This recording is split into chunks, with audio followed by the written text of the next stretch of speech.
The man whose name struck terror. El Mencho, head of Mexico's most brutal cartel, CJNG. His empire, a trillion-dollar criminal network spanning 40 countries, built from dirty money. Sushi restaurants, Bengal tigers, tequila brands, and enough fentanyl to decimate millions. Yet, his life was not what you think. This drug lord, hunted globally, battled severe illness, confined to a remote mountain hideout. He played old Xbox games, praying for protection. The trillionaire myth hit a stark, lonely reality. From avocado fields to federal prison, this is the untold story of Nemesio Oseguera Cervantes. Born in 1966 in Naranjo de Chile, Michoacán, El Mencho began life picking avocados barefoot. One of 6 brothers in a poor farming family. 2 siblings, Antonio and Abraham, later joined his criminal empire. He dropped out of school around age 10, entering the drug trade, guarding marijuana plantations for cartels. The impoverished Tierra Caliente region pushed young men towards crime as a matter of routine. In the mid-1980s, a young Nemesio crossed illegally into the United States, settling in California. Using aliases like Ruben Avila and Miguel Valadez, he tried to stay under the radar in San Francisco and Sacramento. His first arrest came in 1986 for stolen property and a loaded firearm. He was just 19. Another arrest in 1989 for selling narcotics led to his deportation to Mexico. He quickly returned. The turning point, a 1992 federal heroin case in Sacramento. His brother Abraham sold drugs to undercover officers. El Mencho acted as lookout, warning his brother the buyers looked suspicious. They proceeded anyway.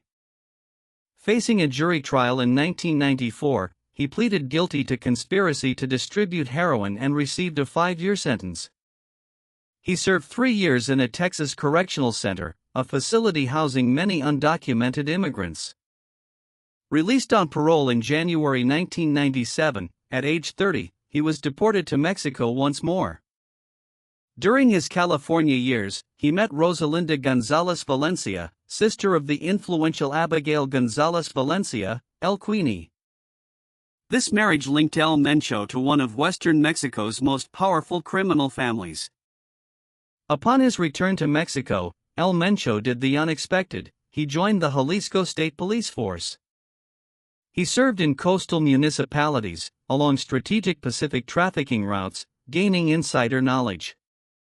This job gave him critical insight into police operations, their weaknesses, and how corruption worked.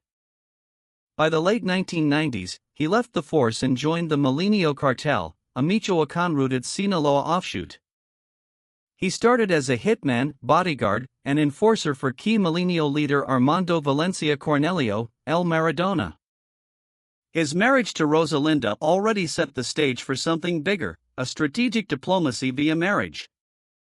When El Maradona was arrested in 2003, El Mencho relocated to Guadalajara with family members, including his father-in-law. There, he forged a critical alliance with Ignacio Nacho Coronel Villarreal, a high-ranking Sinaloa capo. Under Coronel, he managed drug trafficking, finances, and killings across Colima and Jalisco. He was management. The Milenio Cartel began falling apart in 2009 with the arrest of its leader, Oscar Orlando Nava Valencia, El Lobo. Then his brother, Juan Carlos Nava Valencia, El Tigre, was captured in 2010. The organization crumbled. Nacho Coronel was killed in a shootout with the Mexican army in July 2010. 3 pillars gone in a year. A violent internal split followed. El Mencho tried to seize control, clashing with loyalist factions. A flashpoint, he demanded the handover of Gerardo Mendoza, Tecado, whom he accused of killing his associates. The demand was refused, and the war began. Milenio fractured into La Resistencia and Los Torcidos, the crooked ones. Led by El Mencho, Los Torcidos rebranded as Los Mata Zetas, the Zeta Killers, targeting the brutal Los Zetas cartel. They released videos condemning extortion and kidnapping, painting themselves as protectors of the people. By 2010, Los Mata Zetas defeated La Resistencia, seizing Jalisco's smuggling corridors. They rebranded again. This time, with a name synonymous with terror, the Jalisco New Generation Cartel, or CJNG. In September 2011, CJNG announced itself to the world, dropping 35 tortured bodies of alleged Zetas in Veracruz. More killings followed, over 100 bodies in weeks. The message: CJNG does not negotiate. CJNG's growth was engineered around three pillars: synthetic drugs, diversified crime, and a franchise model. The first pillar, drugs, centered on methamphetamine and increasingly, fentanyl. Unlike cocaine, meth could be made locally. Super labs scattered across Jalisco leveraged existing pharmaceutical infrastructure. Precursor chemicals imported from China. Through Pacific ports like Manzanillo and Lázaro Cárdenas, brought under CJNG's de facto control. Profit margins on synthetics dwarfed plant-based drugs. A kilo of meth cost hundreds, sold for tens of thousands. Fentanyl was even cheaper to make, exponentially more potent, and more lethal, driving America's fentanyl crisis. The second pillar, diversification. To hedge against seizures, CJNG expanded far beyond narcotics. Fuel theft, huachicoleo, from Pemex pipelines became massively lucrative, operating in states like Jalisco and Veracruz. Extortion rackets targeted avocado and agave farmers, breweries, tequila distilleries, and local officials. Timeshare fraud operations in tourist hubs like Puerto Vallarta defrauded American retirees of over $300 million.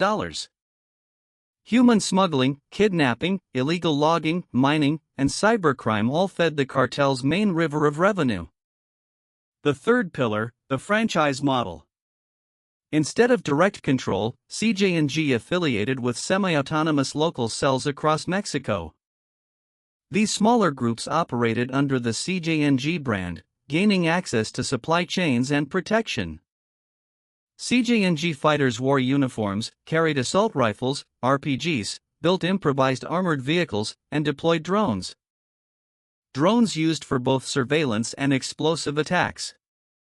In 2015, they shot down a military helicopter with an RPG.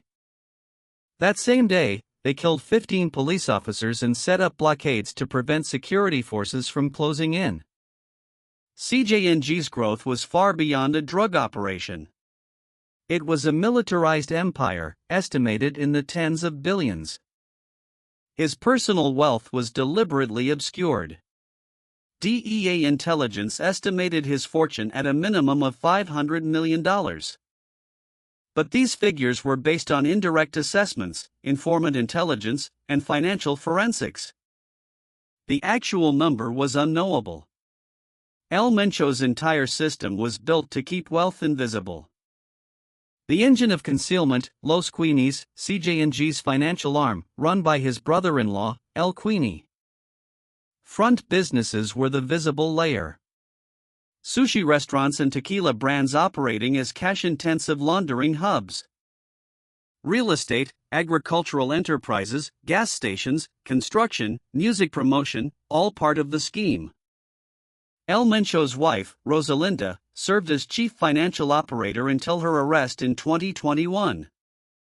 His daughter, Jessica, ran the sushi and tequila ventures and was sentenced in the U.S. for violating sanctions. His health was his weakness. He suffered from chronic kidney disease, requiring daily dialysis. This forced the construction of private medical facilities in rural Jalisco and Michoacán mountains. Makeshift hospitals where he could receive treatment without exposing himself. His health confined him. He couldn't travel freely, couldn't go to a real hospital. This vulnerability was exploited by U.S. intelligence. By tracking the shipment of dialysis equipment, they pinpointed his location. The final hideout was discovered. On February 22, 2026, Mexican forces moved in on his two-story villa in Tapalpa Country Club, Jalisco. El Mencho attempted to flee into the forest with bodyguards but was wounded and captured. He died during medical evacuation, his death confirming a calculated response to what just happened. CJNG set Mexico on fire in retaliation, burning vehicles, road blockades, paralyzing 6 states. The country was in chaos. After the fall, with the boss dead, the organization still paralyzed an entire region. What happens next? The infrastructure survives the leader. When the head of the snake is cut off, what poison flows next? Subscribe for more true crime documentaries and hit the notification bell to stay updated. Join our community as we uncover the darkest corners of the criminal underworld. Click the link in the description.